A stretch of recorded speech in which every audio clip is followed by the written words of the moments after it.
हमारे पास के गांव में एक जादव जी रहते थे। उसे भैंस पालने का बड़ा शौक था। वह दिन भर हरे हरे मैदान में भैंस चराता और शाम के समय पास के नदी में नहला धो के उसे वापस घर बांध देता था। समय बीतता गया। भैंस ने एक बछड़े को जन्म दिया। बछड़ा बड़ा क्यूट था। अब जादव जी भैंस और बछड़े दोनों को नदी में नहलाने के लिए ले गया।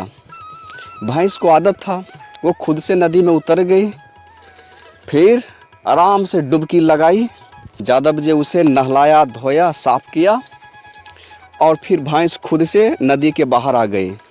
बछड़ा खुद से नहीं उतरा। जादव जी ने उसे प्यार से गोद में लिया और फिर नदी में उतारा, नहला धो के फिर वापस नदी से बाहर कर दिया।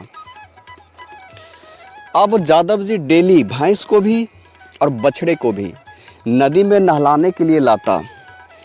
भैंस खुद से नदी में उतर जाती, लेकिन बछड़ा खुद से नदी में नहीं उतरता।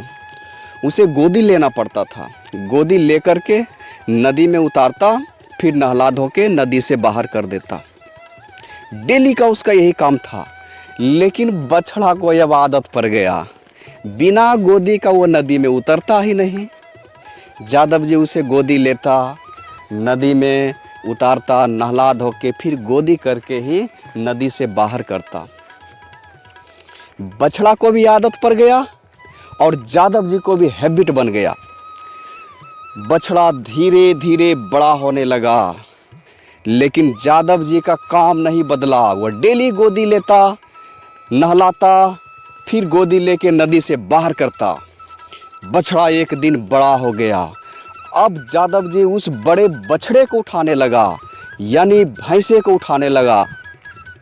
इस कहानी से दोस्तों ये सीख मिलती है, कोई भी काम हो, अगर आप लगातार करते हैं, डेली करते हैं, एक दिन भी गैप नहीं होना चाहिए, महारत हासिल कर सकेंगे।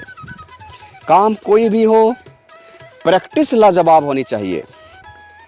मेरे भाई, यदि ये वीडियो आपको अच्छी लगी तो मेरे चैनल को सब्सक्राइब करें, वीडियो को लाइक करें और दोस्तों के पास शेयर ज़रूर करें।